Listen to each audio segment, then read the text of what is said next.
नमस्कार साथियों।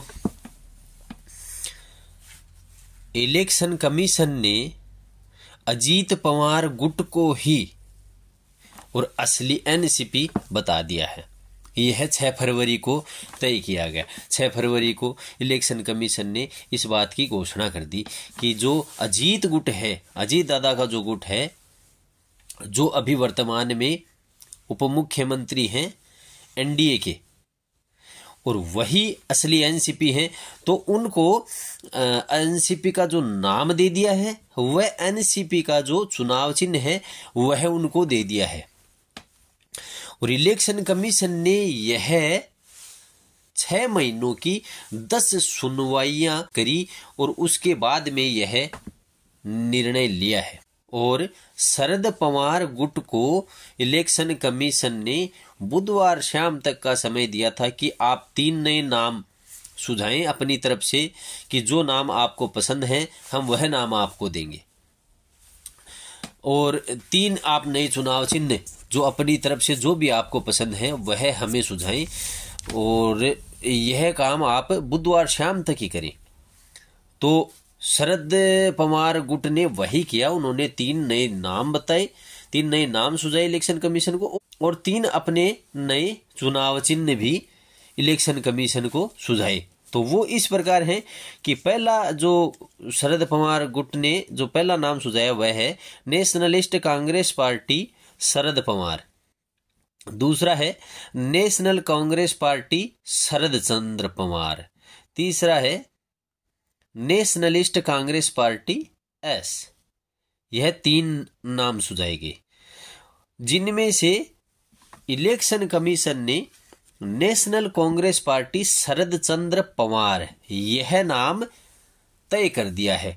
अब से जो शरद पवार गुट है वह नेशनल कांग्रेस पार्टी शरद चंद्र पवार इस नाम से नई पार्टी जो है वह बनाएंगे और इस नाम से ही चुनाव लड़ेंगे।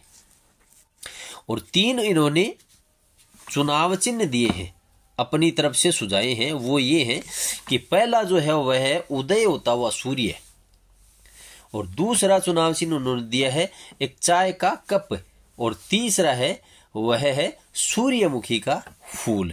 तो ये 3, जिसमें से अभी तक फाइनल नहीं किया है इलेक्शन कमीशन ने, जो चुनाव चिन्ह इनको दिया जाने वाला है वह अभी तक फाइनल नहीं किया है।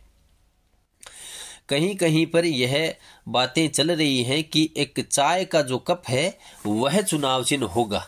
इस बात की अभी तक पुष्टि नहीं हुई है कि जो चुनाव चिन्ह वह दिया जाएगा वह क्या होगा।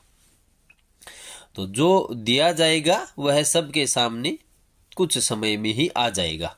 अब शरद पवार गुट जो है वह ये कह रहा है कि हम इस फैसले को नाइंसाफी मानते हैं, यह इंसाफ नहीं है, इस फैसले को हम नहीं मानते और हम इसके खिलाफ सुप्रीम कोर्ट में भी जाएंगे।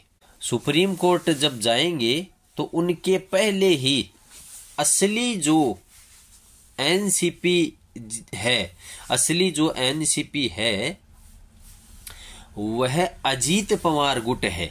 तो अजीत पवार गुट ने पहले ही सुप्रीम कोर्ट में केविएट दाखिला कर दिया है।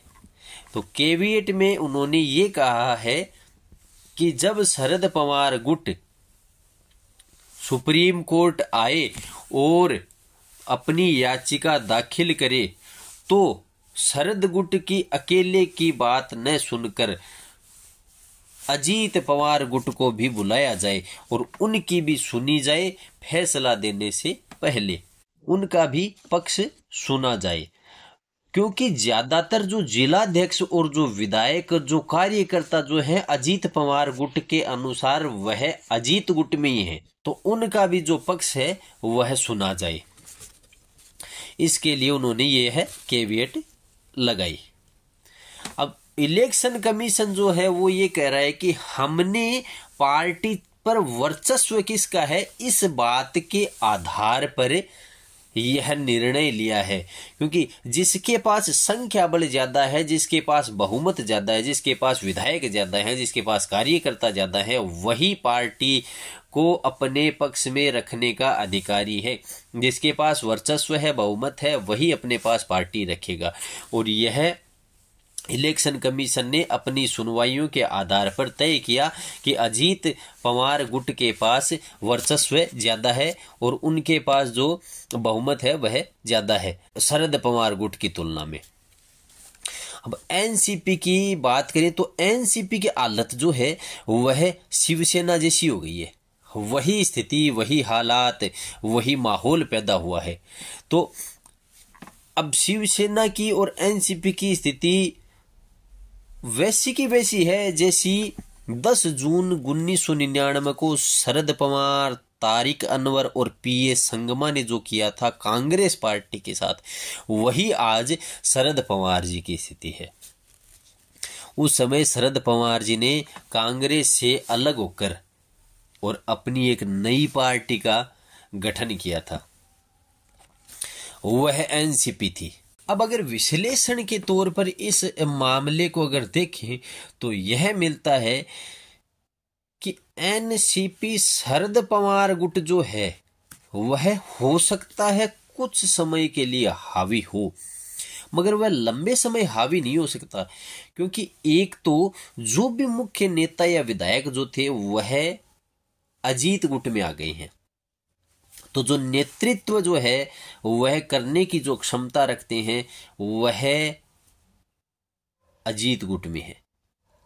तो एक तो उनका प्लस पॉइंट ये है, और दूसरा जो प्लस पॉइंट है वह ये है कि शरद पवार अब वयोवृद्ध हो चुके हैं, वह ज्यादा सक्रिय रूप से काम नहीं कर सकते।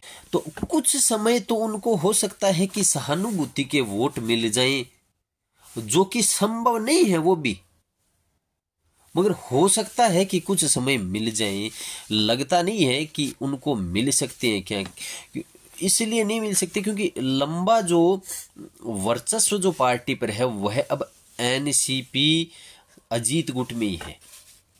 इसलिए एनसीपी पूर्णतया टूट चुकी है और अब जो पार्टी जो एनसीपी अजीत गुट के पास है वही अब सामने वर्चस्व में दिखाई देगी। इसका कारण ये हुआ जब अजीत पवार ने अपनी महत्वाकांक्षाएं जाहिर करनी शुरू की थी, तब एनसीपी प्रमुख, उस समय एनसीपी प्रमुख जो थे शरद पवार जी, वह उनकी महत्वाकांक्षा समझ नहीं पाए बार बार में, और अजीत पवार जी ने अपनी महत्वाकांक्षाएं जाहिर करी हैं कि हमें सीएम बनना है, हमें आगे बढ़ना है, मैं भी चाहता हूं कि मैं सीएम बनूं। बार बार में अपनी महत्वाकांक्षाएं जाहिर करी, मगर शरद पवार जी ने उनकी महत्वाकांक्षाओं को समझा नहीं या फिर दरकिनार कर दिया। शरद पवार जी ने समझा नहीं उनको और उनको आगे बढ़ने का मौका नहीं दिया।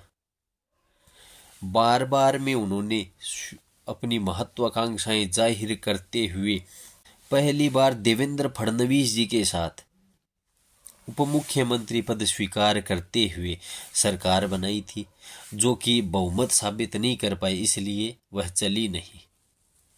तब भी शरद पवार समझ नहीं पाए कि यह हो क्या रहा है और उन्होंने उसको रोकने की कोशिश नहीं की, उस महत्वाकांक्षा को उन्होंने दबा दिया। तो जब महत्वाकांक्षा दबती है तो कहीं न कहीं वह बाद में जाकर विस्फोट करती है। तो और इस बात का नतीजा ये हुआ कि आज पार्टी छिन्न भिन्न हो गई है। आज पार्टी स्वयं की बनाई हुई पार्टी दूसरे हाथों में चली गई है और अब जो पार्टी का जो अस्तित्व है वह देर सवेर एनसीपी अजीत गुट के पास ही रहेगा। धन्यवाद साथियों।